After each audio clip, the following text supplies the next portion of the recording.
sinking of the Lusitania is a critical chapter in the history of the First World War. The fact that 128 American citizens lost their lives is often cited as the catalyst for America entering the war in 1917.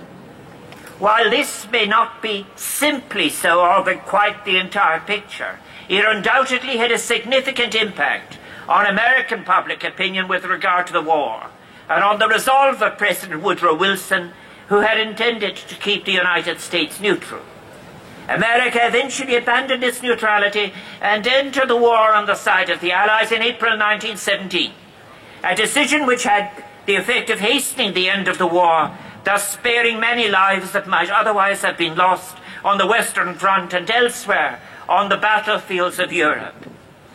The sinking of the Lusitania is a story, of course, that has gripped the imagination of the world over the intervening decades, and filled the pages of many books and articles in the years that separate us from that tragic day in May 1915.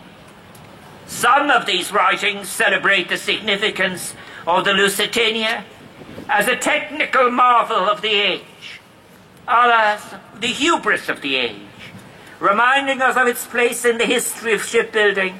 and as holder of the blue ribbon for the fastest Atlantic crossings. Other authors, of course, have speculated as to its cargo,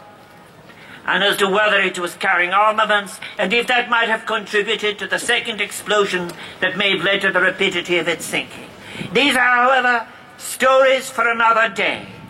Beyond the historical significance of this event, we all come here today to remember the human tragedy of the 1,200 who died in the cold water of the Celtic Sea on a beautiful summer day in 1915.